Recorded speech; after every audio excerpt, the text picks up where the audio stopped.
Every single book which have toppers suggested, but nothing worked for me. I was like कि नहीं होगा छोड़ देते हैं, नहीं हो रहा है तो क्या फ़ायदा इनको दोबारा पढ़ने से. I would like to thank StudyIQ. I got connected to StudyIQ. StudyIQ ने मेरा मेंस तक मैंने साथ दिया, उसके बाद भी उन्होंने मेरा साथ नहीं छोड़ा. And I have taken this mock at StudyIQ. And I would recommend StudyIQ. Yes, I will definitely recommend StudyIQ. Hello everyone, my name is Praveen Mishra and I welcome you all to StudyIQ IAS, your favorite channel here, and we are going to discuss the most disturbing question of this planet today. Is it the start of World War III? Well, let's understand the parameters. Israel on the one side with undeclared nuclear powers. Iran on the other trying to match up with the same. Mix it up with Russia, China and USA. And what do you get? A storm. Is it just a storm?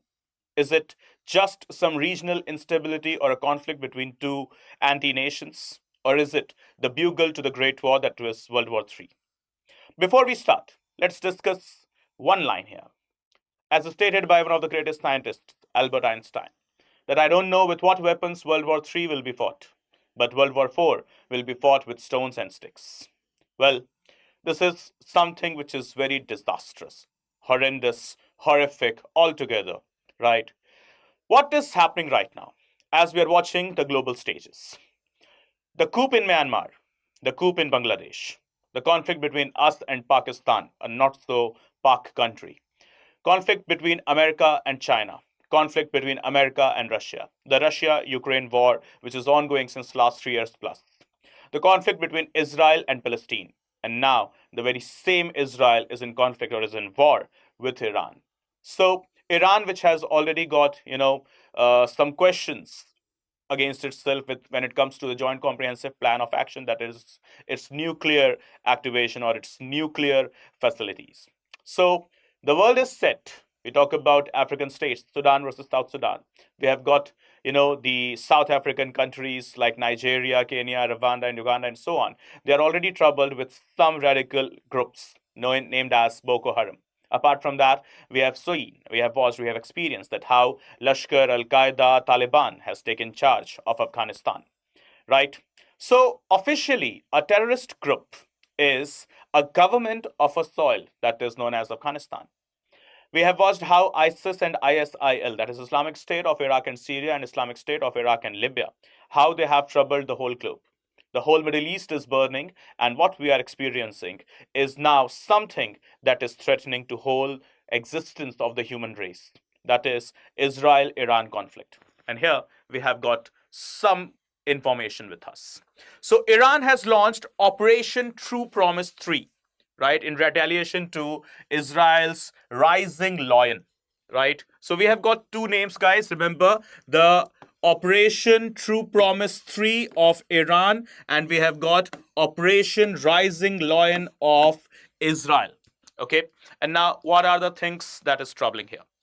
So Israel has launched offensive measures on few specific facilities of Iran. Specifically, when we talk about the locations of Tabriz, we talk about the locations of Tehran and Natanz, which are very crucial nuclear sites or the facilities owned by Iran. So remember, guys, the locations. It is Tehran, it is Natanz, it is Tabriz, and it is also Kermanshah, and yes, one more location that is known as Fordo, right? Fordo nahi, Fordo, F-O-R-D-O-W, right? So, well, Israel is running with the concept Fordo. Right. So in retaliation, Iran launched waves of ballistic missiles at Israel under Operation True Promise 3, causing explosions over Jerusalem and Tel Aviv, that is the capital. Now the problem here is, let's say Operation Sindoor, we are proud of which, okay? It's my ego now. So we had the counteroffensive operation on the sides of Pakistan where we were having absolute concrete information with evidence that this is the terrorist camps. We never attacked any civilian location, any civilian locality or a civilian place simply. We only targeted the terrorist hideouts. Okay, and in fact, Pakistan itself has admitted that Masood Azhar, one of the world's most wanted terrorists, residing and getting itself nourished on the soil of the Napak Pakistan, right, has lost 9 of its family members. So Indian armed forces, first of all, right, has launched the counteroffensive measures where onto the terrorist hideouts, terrorist training camps only, right? Now, the very same thing was followed by Israel when it comes to Operation Rising Lion. Israel launched all the offensive measures on the nuclear facility sites only and exactly never on the civilian locations, the localities, right, with some good population of humans. Absolutely not. But in counter, when you talk about the Operation True Promise 3, what Iran did. Now, Iran made a severe mistake while attacking on the Rihaishi locations, as in the human population locations, right? In the Urdu word or the Arabic word, we have got this term, Rihaishi, right? So Iran says that Israel has attacked their Rihaishi locations, that is where a good chunk of human population is living. But that's not correct. Israel has only attacked the nuclear facilities. But Iran, what it has done in counter, that is something which is, troubling. Now, Israel, will it keep silence? Absolutely not, right? So Iran's attack on Jerusalem and Tel Aviv is threatening for the existence of the whole human race. And remember, this is where, what we have stated, that Israel with undeclared nuclear power, Iran trying to match it, add Russia, China, and America in it. What do you get? A storm. Not just the regional instability, but yes, the bugle for the World War III, and this is it here. Right? So Iran's mistake should have never attacked the human population zones. Now, the next things that what we need to discuss. The burning background as you're watching. No, it's not just the background, it's the representation that the world is going to be read like this. No, I'm not trying to, spread any kind of frightening or any type of a fear, or not I'm trying to intimidate anything. I'm just trying to explain what could be repercussions, what could be aftermath of this particular events, specifically named as Operation True Promise 3, and yes, Operation Rising Lion. So Israel's strikes, where the Israeli strikes have happened. So as you can see, the exact locations where the nuclear facilities are present. Like for example, we have got Arak. It is Fordo, F-O-R-D-O-W. It's Natanz. It's Isfahan, the biggest location, right? And apart from that, it is also Bushehr. So these are the locations which are the primary target, or which were the primary target of Israeli strikes, right? But in retaliation, what Iran should have done, should have targeted properly the nuclear facilities of Israel, or maybe the military facilities of Israel. But, Iran made a mistake. So we talk about Israel-Iran escalation. So the first thing, it is not something new that has started just right now. No, the conflict is 1.5 years old, April 2024. So not the conflict, exactly the escalation is 1.5 years old. Conflict is something 60 years old, right? So we talk about April 2024. Israel reportedly conducted a limited strike on Iran's Isfahan nuclear facility in response to the drone and the missile threats by Iran.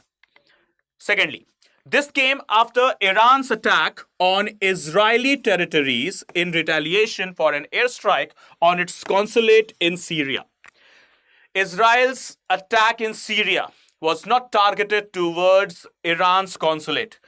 Israeli strike was just for the reason of targeting any hideouts of terrorists that are belonging to the groups of Lashkar, Al-Qaeda, or maybe ISIS, or any one of them. Then finally, the third thing that we need to discuss. Why Isfahan? Why Israel is too much keen to destroy the Isfahan facility only? So here is the answer. It is home to key uranium conversion facilities under Iran's nuclear program. And guys, what you are watching, with Shubham sir, the Hindu analysis, with Ankit sir, the Indian Express analysis, and with me also, you have discussed the Hindu analysis a lot. And there, what we have discussed, that how Iran's continuous negligence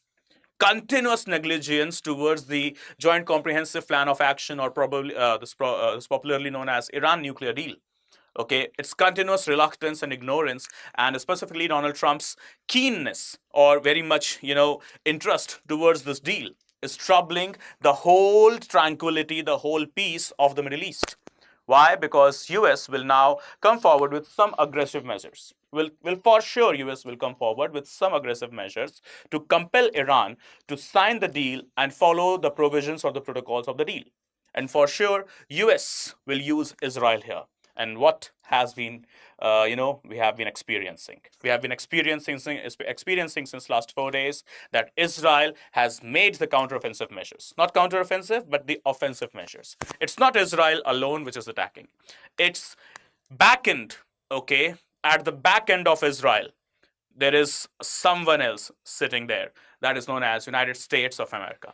Now, we talk about their nuclear powers, okay, specifically the nuclear powers. And before that, if we see, this is the Isfahan nuclear site and the site which has been raged directly by the Israeli forces, it is here.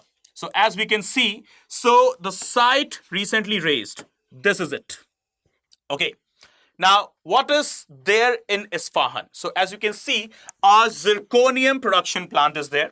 They have got the uranium conversion facility and some older sections of the Isfahan nuclear facilities. They have also been here, which is not yet touched by Israeli forces, which is not yet destroyed by any of their bombs and missiles. But yes, a message has been given to Isfahan, a message has been given to Israel that there, you better stop, or let's have the proper greenery there, the green nuclear element here, not the environment and ecology that is green. So Israel's nuclear posture, when you talk about Israel, so as you can see here, the statement, undeclared nuclear weapons. So unofficial nuclear power. Remember, Israel is not the official one, but the unofficial nuclear power with 90 to 120 warheads, approximately, as the global reports they have stated. But this report could be false, could be true, anything. Next, not a signatory to NPT. Israel is never the signatory to NPT, that is the Nuclear Non-Proliferation Treaty. Never. Finally, maintaining nuclear ambiguity, but its Jericho missiles can deliver nuclear warheads. So what Israel has stated that yes, we are trying to be ambiguous with the nuclear, but remember, we do have the Jericho missiles with ourselves. This is what Israel's statement is. Okay, the Jericho missile, which is capable of carrying the nuclear warheads. Jericho missile, you can compare it with India's BrahMos. Same as India's BrahMos is Jericho of Israel. Finally, the Dimona nuclear facility of Israel in Negev Desert is at the center of its program. And remember, the Dimona nuclear facility, right? You have got the locations now. Negev Desert, where is this Negev Desert? It is in Israel, first thing. Second, there is a place that is known as the nuclear facility, Dimona nuclear facility. Israel's biggest power center, what you can basically call. We talk about Iran. So Iran, on the contrary, signatory to NPT. Iran has signed the Nuclear Non-Proliferation Treaty, yes, but it has also been accused of violating the safeguards.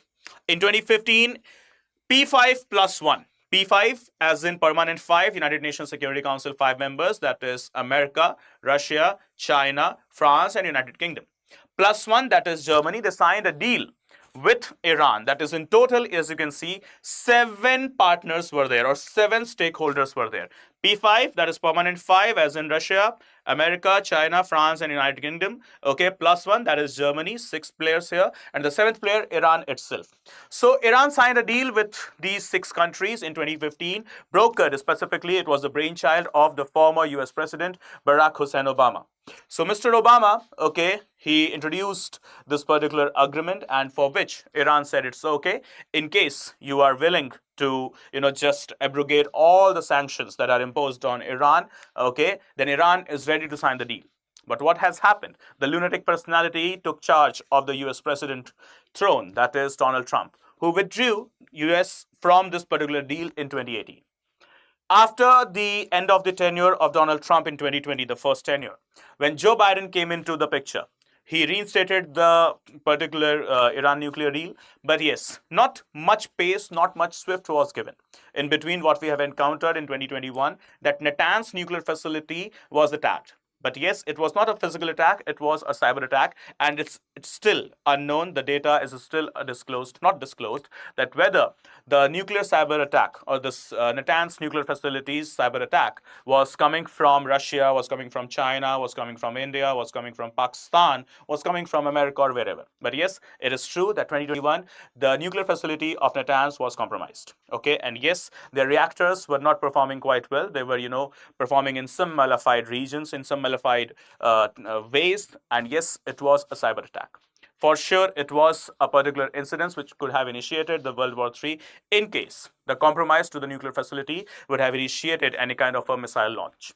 So further, after Joe Biden, okay, the end of the era of Joe Biden or the tenure, Mr. Lunatic Donald J. Trump is back into the throne, and what we have been watching since last 6 months, that he has been trying his best. U.S. administration has been trying its best to compel Iran, to pursue Iran, to persuade Iran, to provide absolute pressure on Iran to come back to the deal.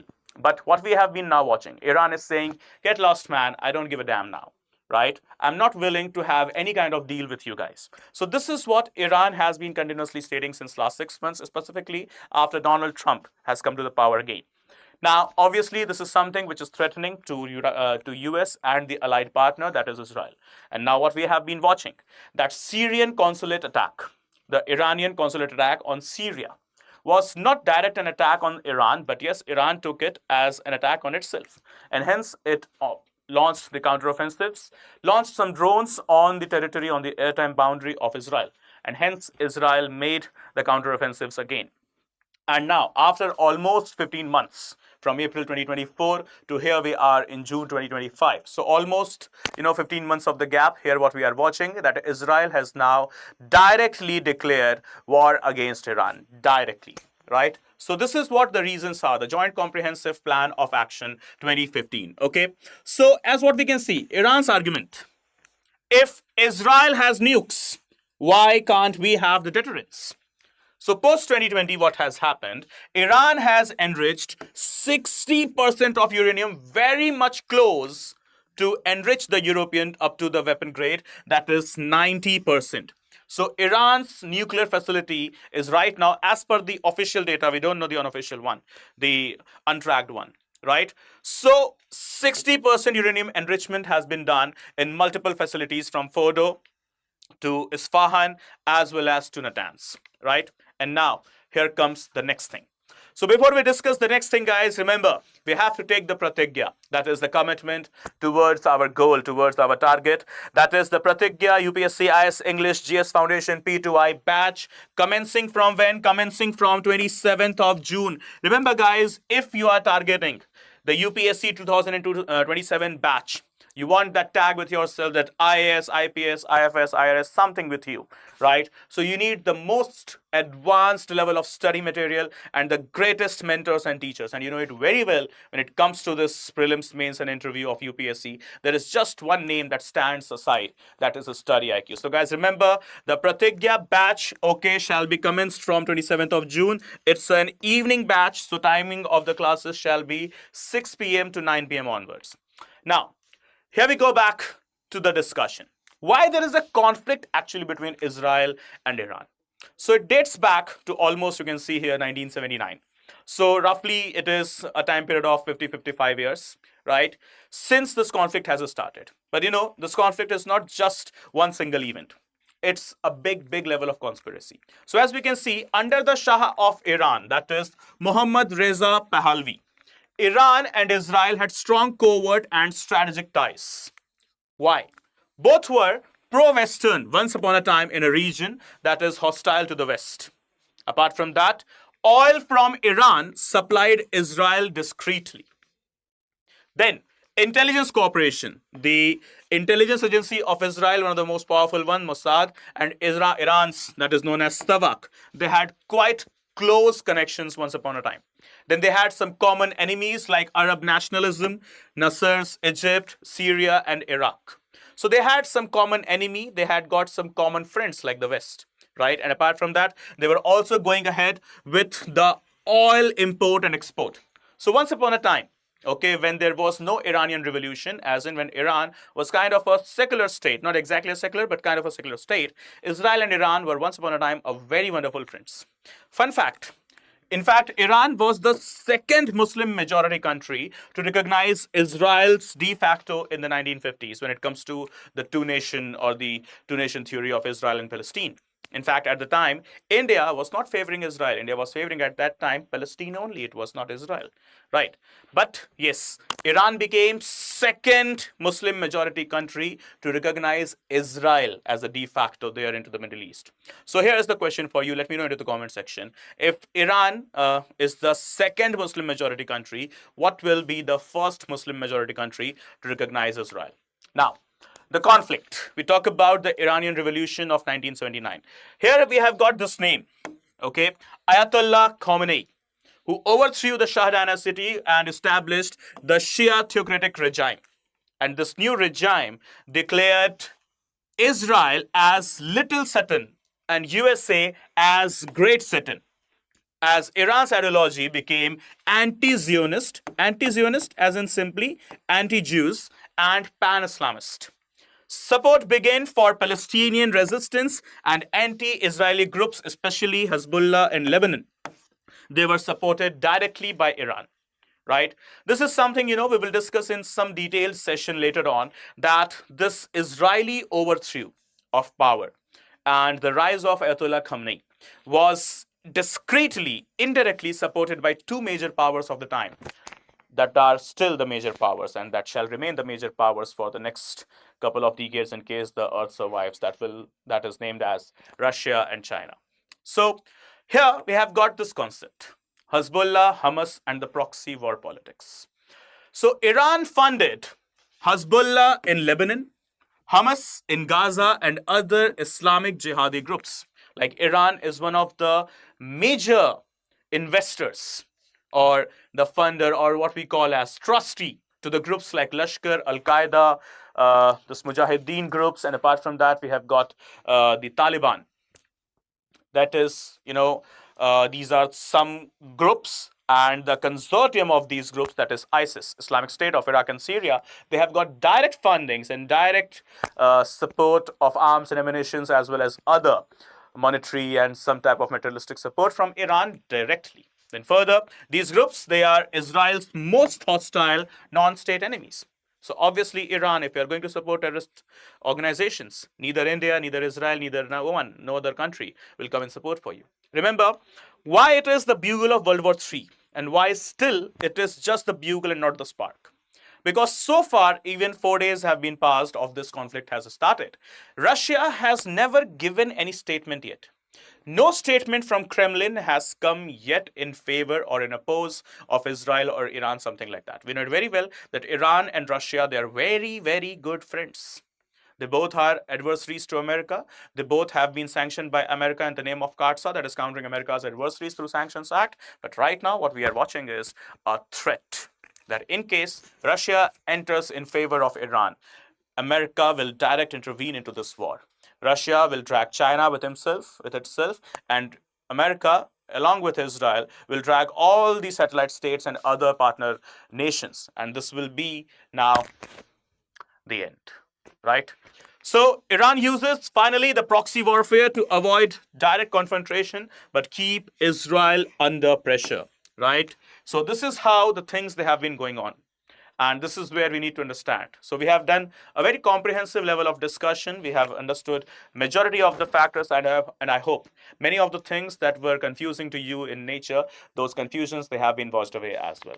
Right, everyone? So please remember one more thing, that 2026 Pratigya batch is also live with us from 23rd of June. So what do you need? You just need a promo code, that is PRV Live, to take the subscription, and the subscription charge will be just rupees 30,999 rupees.